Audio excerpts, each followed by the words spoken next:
শয়তান পৃথিবীতে এসে চ্যালেঞ্জ নিয়েছে যে সে পুরো মানব জাতিকে জাহান্নামে নিয়ে যাবে। আর আল্লাহ পাক বলছেন, আমার মুখলেস বান্দাদের তুমি কোনো ক্ষতি করতে পারবে না। আবার শয়তান চ্যালেঞ্জ করছে, আমি ডান দিক থেকে আসব, বাম দিক থেকে আসব, সামন থেকে আসব, পিছন থেকে আসব, ওয়ালা তাজিদু আকসারহুম শাকিরিন।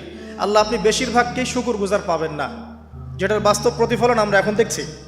বেশিরভাগ মানুষ নামাজ পড়ে না, বেশিরভাগ দেখবেন রোজা রাখে না, বেশিরভাগই দেখবেন কোরআন পড়তে জানে না, ম্যাক্সিমাম সুদ খাচ্ছে, ম্যাক্সিমাম জেনা করে, মেজরিটি সংখ্যক মানুষ কিন্তু আল্লাহর বিধানের পরোয়া করছে না। অল্প কিছু মানুষই আল্লাহর বিধানের পরোয়া করছে। এই কথাও আল্লাহ কোরআনে বলেছেন, ওয়া কলিলুম মিন ইবাদিয়াশ শাকুর, আমার শুকরগুজার বান্দার পরিমাণ হবে কি খুব কম। এমনকি নবী সাল্লাল্লাহু আলাইহি ওয়াসাল্লাম হাদিসে বলেছেন যে আমার উম্মতের মধ্যেই 73টা দল হয়ে যাবে। কয়টা? তার মধ্যে 72টা দল জাহান্নামে যাবে, নাউযুবিল্লাহ। আর মাত্র একটা দল যাবে জান্নাতে, যার ব্যাপারে নবীজি বলছেন, মা আনা আলাইহি ওয়া আসহাবি, আমি যার উপরে আছি এবং আমার সাহাবীরা যার উপরে আছে। মানে পৃথিবীর যে কোনো জায়গার মানুষ, যে কোনো দেশ, যে কোনো ভাষা, যে কোনো রং বর্ণ ইত্যাদি, তার ঈমান, তার আকীদা, তার আমল যদি নবী এবং সাহাবীদের সাথে মিলে যায়, ইনশাআল্লাহ তাআলা সে জান্নাতে যাবে। এটার জন্যে একটা দল খুলে সবাইকে ওই দলের ফর্ম পূরণ করতে হবে জরুরি না। এটা ঈমানের ব্যাপার, আকীদা আমলের ব্যাপার। যে কোনো জায়গার মানুষ যদি আল্লাহ এবং তার রাসূল এবং তার সাহাবীদের মানহাজ ফলো করে, ইনশাআল্লাহ তাআলা সে জান্নাতে যাবে। আল্লাহ পাক আমাদেরকে তৌফিক দান করুন, আমিন। তো এখানে বলছিলাম একটা বিষয়, যে জীবন দর্শন পাওয়ার পরে আপনাকে রবকে চিনতে হবে। রবকে চেনার জন্য আমি সূরা ইখলাসটা বলছি, লাম ইয়ালিদ ওয়া লাম ইউলাদ, তাকে কেউ জন্ম দেয়নি, আল্লাহ পাক কারো কাছ থেকে জন্মিতও নন। এখন কিছু মানুষ বলছে, পৃথিবীর কোটি কোটি শত কোটি মানুষ বলছে যে আল্লাহ পাকের সন্তান আছে, নাউযুবিল্লাহ। বলছে না? পৃথিবীর শত কোটি মানুষ বলছে যে আল্লাহর সন্তান আছে, নাউযুবিল্লাহ। আর আল্লাহ পাক সূরা মারিয়ামের মধ্যে বলছেন যে এই যে তারা এই কথাটা বলছে, ইত্তাখাযাল্লাহু ওয়ালাদা, আল্লাহ পাক সন্তান গ্রহণ করেছেন, তার নাম ঈসা আলাইহিস সালাম, নাউযুবিল্লাহ। আল্লাহ বলছেন এই কথাটা যখন আসমানে উঠে, আমরা যখন কথা বলি তখন কথাগুলো বায়ুমণ্ডলে ছড়িয়ে পড়ে না? এই কথা যখন বায়ুমণ্ডলে ছড়িয়ে পড়ে, আসমানের দিকে ওঠে, তখন আসমান এবং জমিন লজ্জায়, অপমানে, কষ্টে ফেটে পড়তে চায় যখন এই কথাটা মানুষ বলে, ইত্তাখাযাল্লাহু ওয়ালাদা, নাউযুবিল্লাহ। তো দেখুন, বেশিরভাগ মানুষ কিন্তু বলছে যে আল্লাহর সন্তান আছে, নাউযুবিল্লাহ। আবার ইহুদি যারা, তারা বলছে ওজায়ের আলাইহিস সালাম আল্লাহর পুত্র, নাউযুবিল্লাহ। খ্রিস্টানরা বলছে ঈসা ইবনে মারিয়াম আল্লাহর পুত্র, নাউযুবিল্লাহ।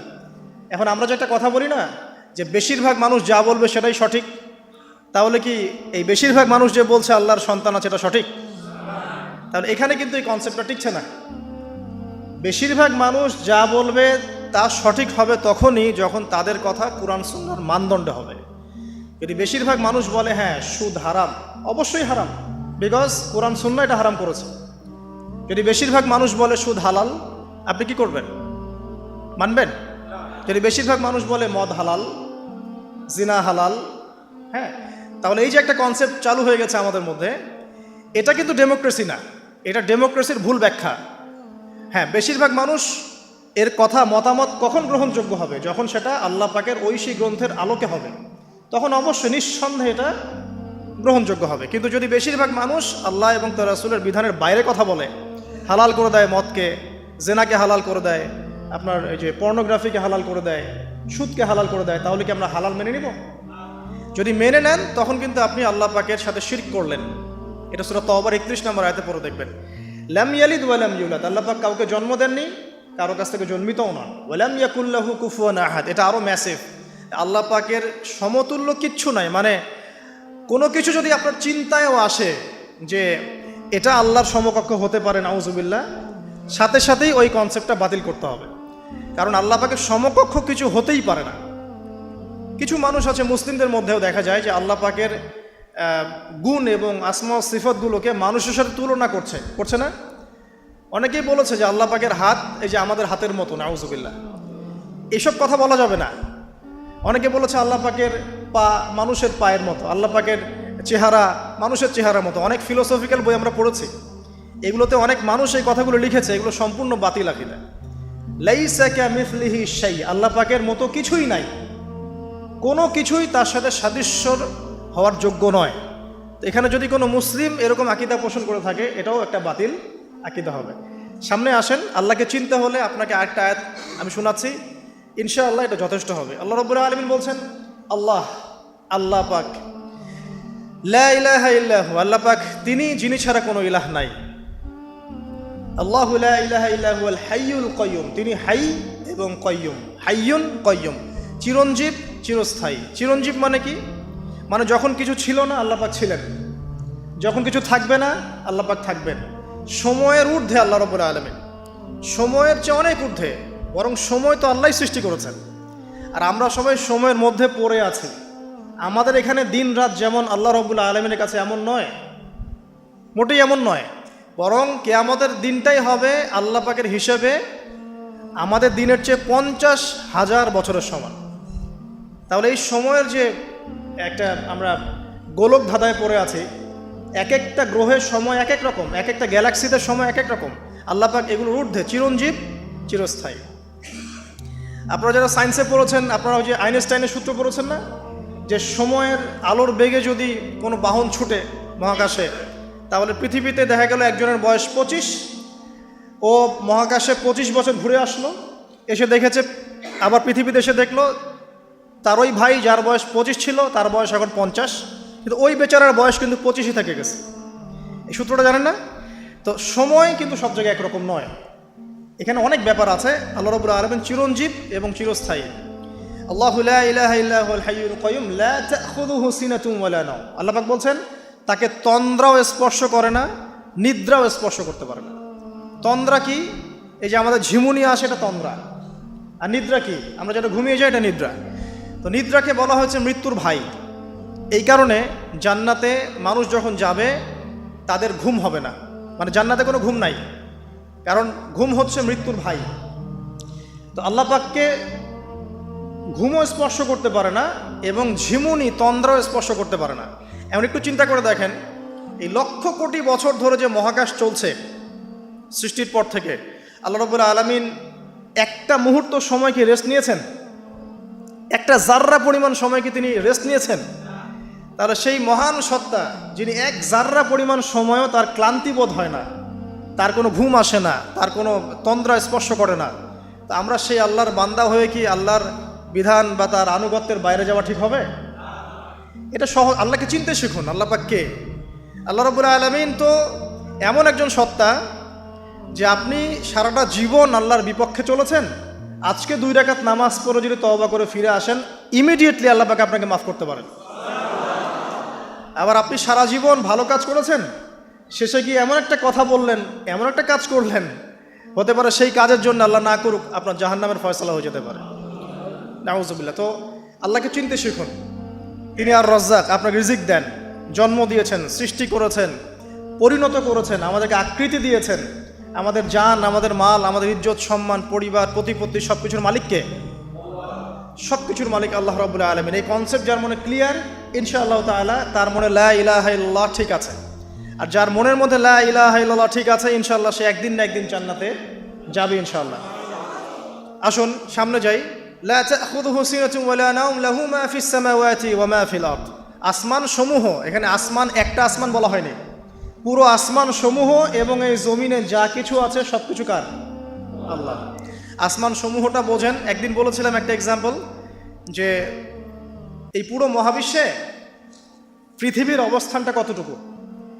একটা সমুদ্রের কিনারায় যখন আপনি হাঁটবেন, বা আপনাদের এই যে এখানে কি নদী আছে, বালাসী, আচ্ছা, ওই চরের মধ্যেই মনে করেন আপনি হাঁটছেন, ওই চরের মধ্যে একটা বালুর কণার কি পরিমাণ দাম আছে বা কি পরিমাণ অবস্থান আছে? খুব বড় অবস্থান না? অবস্থানই নাই। এই পুরো মহাবিশ্বে পৃথিবীর অবস্থান তার চাইতেও কম।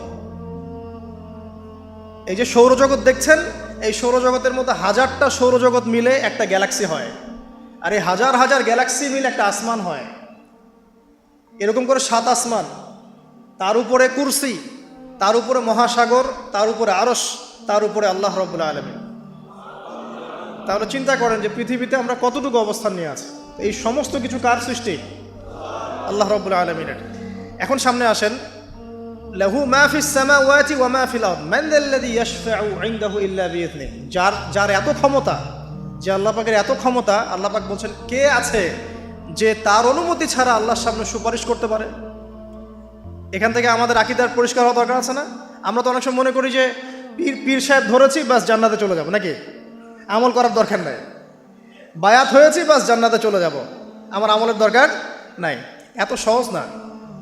আল্লাহ পাক বলছেন কে আছে যে আমার কাছে সুপারিশ করবে আমার অনুমতি ছাড়া। আল্লাহ পাকের অনুমতি না পেয়ে কেউ এই কাজ করতে পারবে না। আমরা জানি না রাসূল সাল্লাল্লাহু আলাইহি ওয়াসাল্লাম উম্মতের জন্য সুপারিশ করবেন।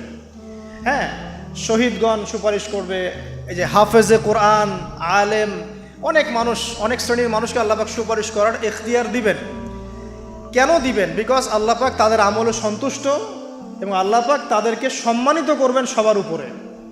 মনে করেন এখানে অনেক মানুষ আছে, এর মধ্যে একজনকে আপনি সবচেয়ে বেশি পছন্দ করেন, সে আপনাকে সন্তুষ্ট করেছে, তাকে সম্মানিত করতে চাচ্ছেন আপনি, এখন তাকে ডেকে নিয়ে আসলেন সবার সামনে, এনে আপনি যে ফুলের তোড়া উপহার দিলেন, মানে আপনি তাকে ভালোবাসেন, তাকে সম্মান করেন। এখন সে আপনাকে যদি কিছু বলে যে আমার অমুক ভাই আছে, সেও মাশাআল্লাহ এই পথে চেষ্টা করছে, আপনি তাকে একটু সুযোগ দেন, তখন আপনি কিন্তু ওকে সুযোগ দিবেন। এইটা সুপারিশ। মানে বিষয়টা হচ্ছে যে যখন আল্লাহ রাব্বুল আলামিন কিছু মানুষের উপর সন্তুষ্ট হবেন, তখন গিয়ে আল্লাহ রাব্বুল আলামিন তাদেরকে সুপারিশ করার এখতিয়ার দিবেন। কিন্তু আল্লাহ পাকের অনুমতি ব্যতীত এই কাজটা কেউ করতে পারবে না। এটা আমাদের কনসেপ্ট ক্লিয়ার থাকা উচিত। মান যাল্লাযী ইয়াশফাউ ইনদাহু ইল্লা বিইযনিহি ইয়ালামু মা বাইনা আইদিহিম ওয়া মা খালফাহুম। আল্লাহ পাক সেই সত্তা, আপনার রব সেই সত্তা যিনি সামনের এবং পিছনের খবর জানেন, মানে অতীত, বর্তমান, ভবিষ্যৎ সব জানেন।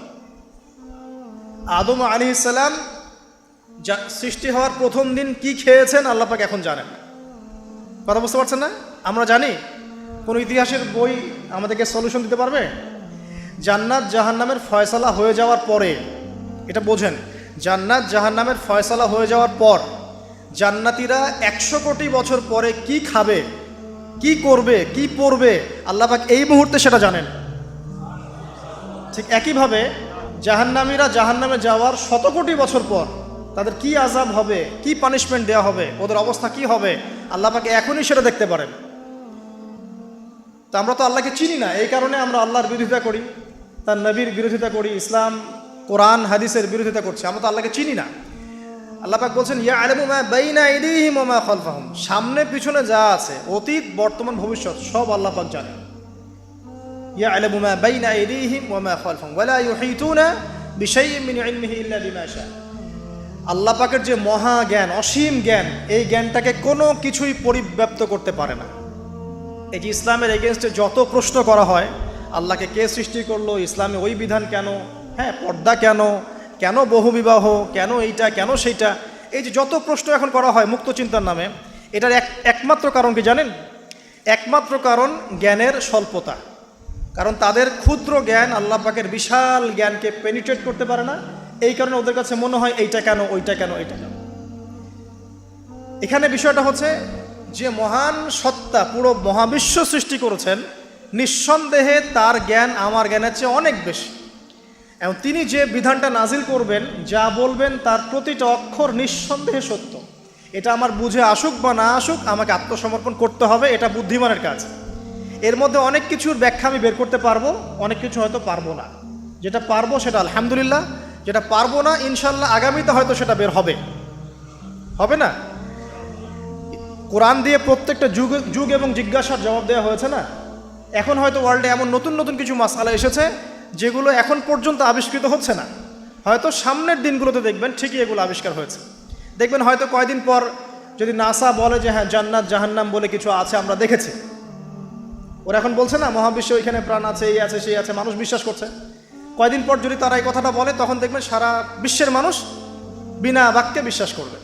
তো যেটা আগামীতে হবে সেটা আল্লাহ পাক আগেই জানিয়ে দিয়েছেন। তো প্রকৃত মুসলিম এবং বুদ্ধিমান মুসলিম সে যে নিঃশর্তভাবে আল্লাহ পাকের এই বিধানগুলোকে মেনে চলে, এখানে কোনো প্রশ্ন করতে যায় না। কারণ সে জানে আমার জ্ঞানটা সসীম, আল্লাহ পাকের জ্ঞান অসীম। ক্ষুদ্র জ্ঞান কখনো আল্লাহর মহাজ্ঞানকে পেনিট্রেট করতে পারে না। এটা আল্লাহ পাক বলছেন যে আল্লাহর মহাজ্ঞানকে কোনো সত্তাই পরিবেষ্টন করতে পারবে না ইল্লা বিমা শা। যতটুকু জ্ঞান তিনি দিতে চান এতটুকু বাদ দিয়ে, যতটুকু জানিয়েছেন এতটুকু বাদ দিয়ে আমরা জানি না। যেমন কিয়ামতের অনেক সাইনের কথা বলা আছে না? এক্স্যাক্টলি কোন দিনে কিয়ামত হবে কেউ বলতে পারবে না। আল্লাহ পাক যতটুকু চান এতটুকু আমরা জানি। ইয়ালামু মা বাইনা আইদিহিম ওয়া মা খালফাহুম ওয়া লা ইউহিতুনা বিশাইইন মিন ইলমিহি ইল্লা বিমা শাআ ওয়াসিআ কুরসিয়ুহুস সামাওয়াতি ওয়াল আরদ।